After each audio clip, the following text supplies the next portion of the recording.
John Hicks ये आधुनिक अर्थशास्त्र के सबसे प्रभावशाली विचारक में से एक हैं, जिन्हें सामान्य संतुलन सिद्धांत, जनरल इक्विलिब्रियम थ्योरी और वेलफेयर थ्योरी के योगदान के लिए नोबेल पुरस्कार भी मिला है। कब मिला है नोबेल पुरस्कार? 1972 में। हिक्स ने मुख्य रूप से टोटल 12 थ्योरी दी हैं, जिनको एक करके थोड़ा थोड़ा जानेंगे। पहला थ्योरी का नाम है ISLM, सबसे इंपॉर्टेंट थ्योरी है। इसमें ये दिखा है वस्तु बाजार और मुद्रा बाजार के संतुलन को दर्शाने का मॉडल है। यह केंद्रीय अर्थशास्त्र की व्याख्या के लिए भी प्रसिद्ध है। तो पहला थ्योरी जो इंपॉर्टेंट थ्योरी भी ISLM, और इसको किसने दिया था? जॉन हिक्स ने। इस थ्योरी में क्या दिखाया?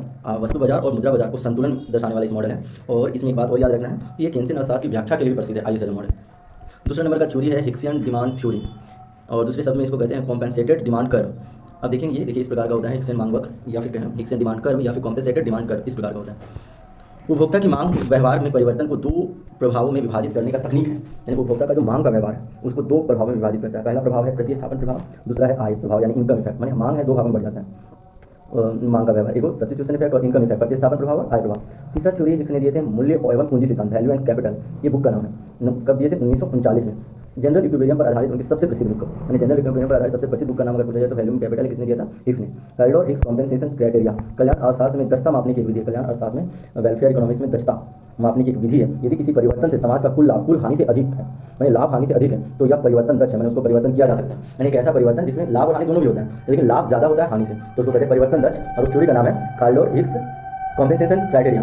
तीसरा थ्योरी हिक्स ने दिए थे 1932 में ही। 5वां थ्योरी का नाम है थ्योरी ऑफ वेजेस, यानी मजदूरी का सिद्धांत भी हिक्स ने दिए थे 1932 में। श्रम बाजार मजदूरी निर्माण पर सिद्धांत, श्रम बाजार और मजदूरी निर्माण पर एक सिद्धांत है। मजदूरी दर, श्रम की आपूर्ति और मांग के संबंध को समझा है। इसमें क्या इस थ्योरी में बताया गया है? मजदूरी दर, श्रम की आपूर्ति और मांग के बीच, तीनों के बीच संबंध है। कौन कौन तीन? मजदूरी दर, श्रम की आपूर्ति और मांग, मैंने श्रम की आपूर्ति और मांग, मजदूरी दर, तीनों के बीच का संबंध दर्शाया गया है थ्योरी ऑफ वेजेस में। कब दिए थे? 1932 में। Hicksian trade cycle, Hicksian trade cycle आर्थिक उतार चढ़ाव की व्याख्या करते हैं। अर्थव्यवस्था कैसे उतरता चढ़ता है। मांग निवेश पूंजीगत समायोजन पर आधारित है, मांग निवेश पूंजीगत समायोजन पर आधारित है। Elasticity of substitution, elasticity of substitution यानी प्रतिस्थापन की लोच भी दिए थे हिक्स ने। उत्पादन कारकों के बीच प्रतिस्थापन मापने की अवधारणा।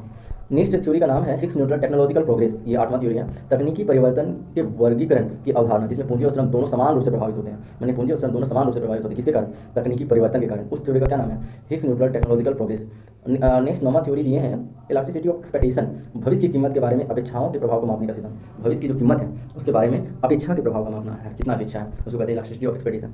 अस्थायी संतुलन यानी थ्योरी का नाम है टेम्पोररी इक्विलिब्रियम, ये भी थ्योरी दिए हैं, लिखेंगे बढ़िया से।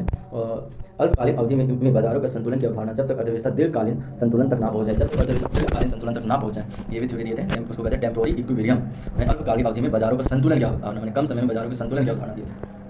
नेक्स्ट थ्योरी है उपभोक्ता अधिशेष, कंज्यूमर सरप्लस, जो मार्शल भी दिए थे, मार्शल सिद्धांत को परिष्कृत किए और उपभोक्ता अधिशेष को आधुनिक व्याख्या दी। मैंने इसमें कंज्यूमर सरप्लस को सबसे पहले मार्शल ने बताए थे और इसी को ये बढ़ाएं अच्छा तरीके से आधुनिक व्याख्या की।